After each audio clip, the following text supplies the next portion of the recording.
Alright, welcome to section 9.2.2. We're going to learn more about imaginary numbers. I know you're so excited. So first thing we're going to look at is how to solve equations with complex roots. So if you recall from earlier in the year, we learned 3 ways to solve quadratics. First way was with factoring and the zero product property.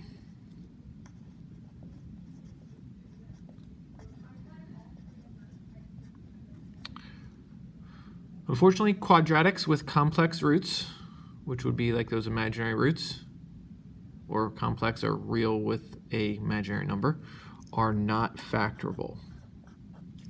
So that means if you have a quadratic and it has complex roots, you cannot factor it. The second way we learned was with the quadratic formula. And you remember that lovely song I sang, x is equal to negative b plus or minus the square root of b squared minus 4ac all over 2a. And guess what? This way will work if we have complex roots. So that's one way we can solve complex roots. So I'll put a star next to that. And the third way was with completing the square.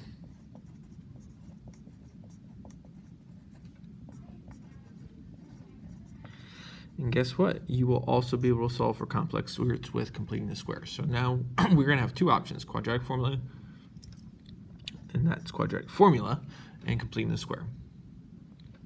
We also learned about the word discriminant. Remember, the discriminant is the b squared minus 4ac part in the quadratic formula. It is the part that is underneath the radical. Okay, and since it's underneath the radical, that tells you whether you are going to get real solutions or complex solutions. So if your b squared minus 4ac is greater than or equal to 0, that means you can take the square root of it. And you'd have real solutions if your b squared minus 4ac is greater than or equal to 0.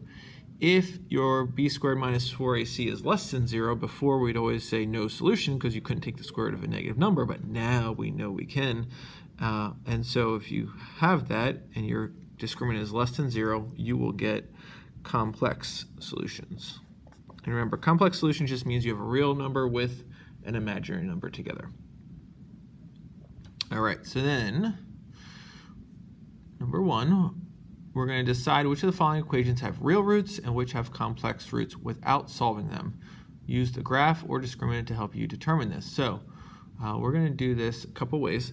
The first one, this is in graphing form, so it's fairly easy for me to figure out what the graph would look like. So if I look like this sketch of a graph, it's a U shape because it's squared, and the minus 6 at the end would move it down 6. So it would look something like this, and it is actually crossing at 2 spots, so this would be real roots.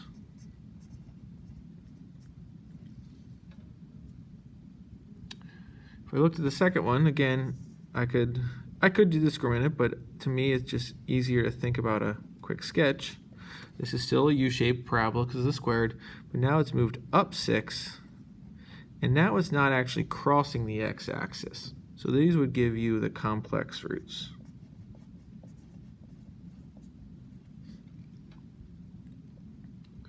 For C and D, those are in standard form, so that's not as easy to graph. So here is where I'm going to do the discriminant. So my A is 1, B is negative 2, C is 10. And I just, again, looking at b squared minus 4ac. So b squared is 2, so 2 squared minus 4 times 1 times 10, which is 4 minus 40, or negative 36. And since that's a negative number, I would have complex roots for this.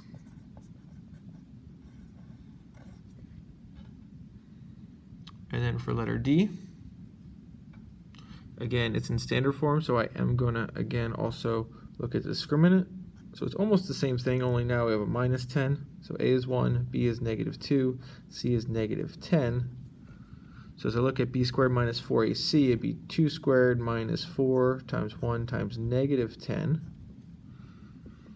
or 4, and now I'd have a positive 40 or 44. So since that's a positive number, I would get real roots here.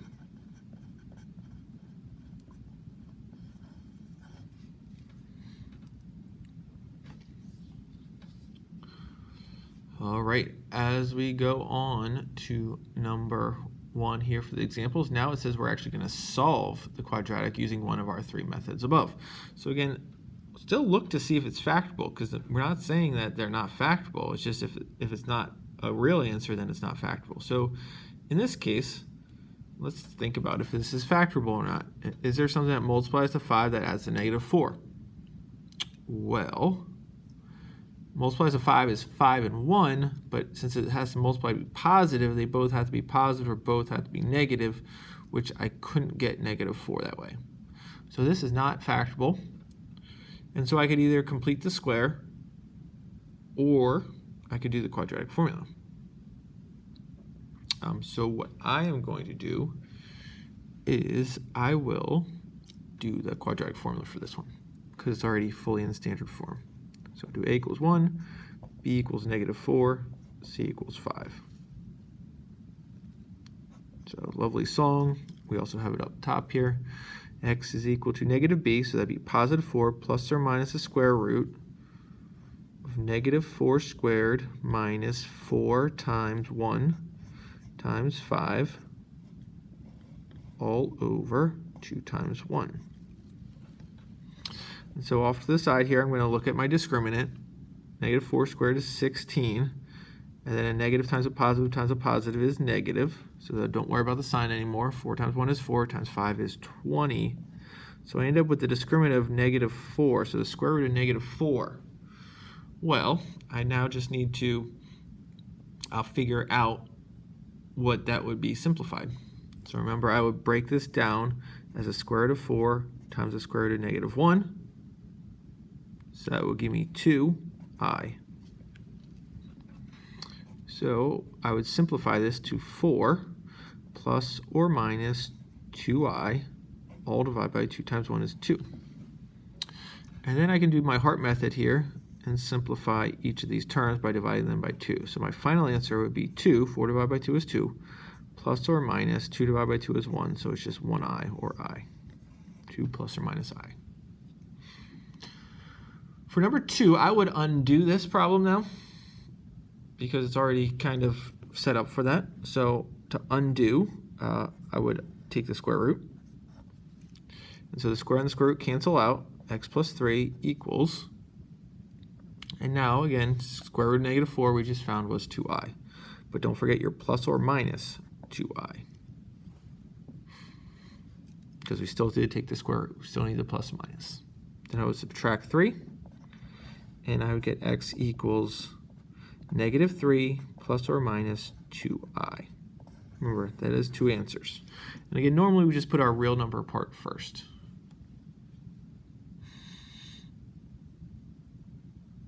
All right, for number 3, it's kind of up to you on how you want to do it. I'll complete the square since we haven't done that yet. So remember, for completing the square, you want to draw your x squared. If you wanted to do the quadratic formula, you absolutely could, but then you would have to add 3 to get it equal to 0. All right, and then remember, we always take this middle number and divide it by 2.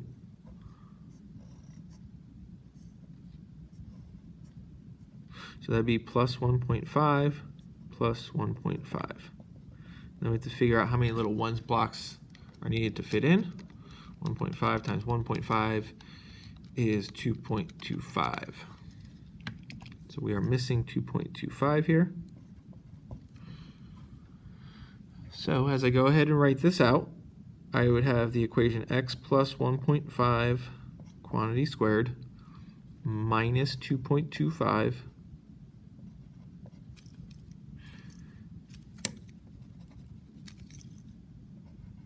equals -3. And so as I'm going to undo this now, I'm undoing addition subtraction first using PEMDAS backwards. I would add 2.25. And that would give me x plus 1.5 quantity squared equals -0.75. I would then want to take the square root of that, and I get x plus 1.5 equals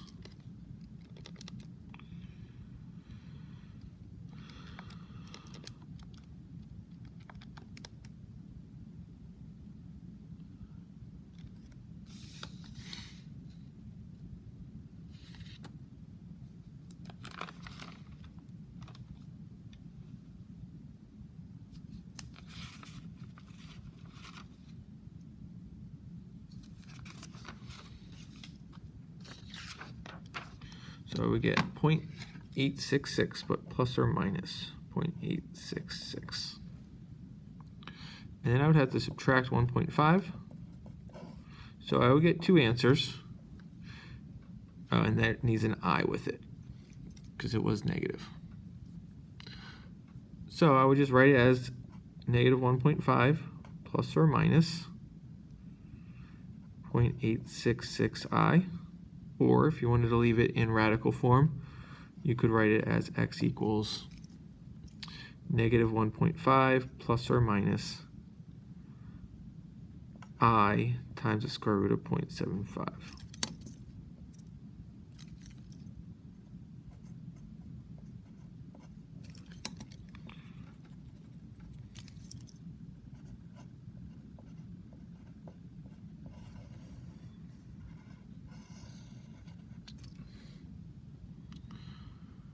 All right, and then for number 4, try that one on your own. See what you can do for that one.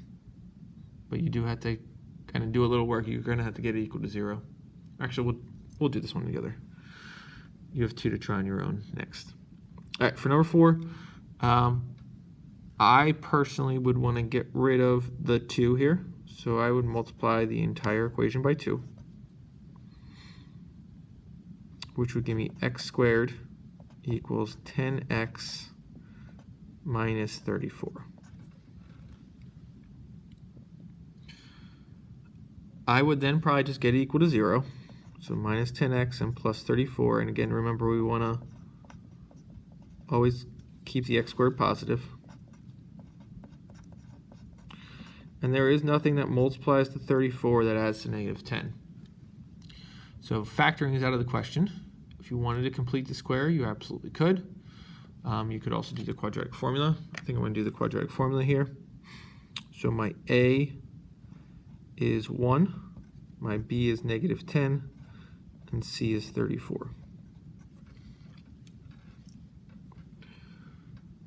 And so as we go and do the quadratic formula, x equals negative b, so that'd be 10 plus or minus the square root of b squared, so negative 10 squared, minus 4 times 1 times 34, all over 2 times 1. So I'll simplify the radical here. So that would be 100 minus, and then 4 times 1 times 34 is 136. So we'd be at negative 36. Square root of negative 136, or sorry, square root of negative 36, which I can break down as the square root of 36 times the square root of negative 1, which is 6i. So I get x equals 10 plus or minus 6i. And that's all divided by 2 now. And then I do my Hart method. 10 divided by 2 is 5, plus or minus 3i. 6 divided by 2 is 3.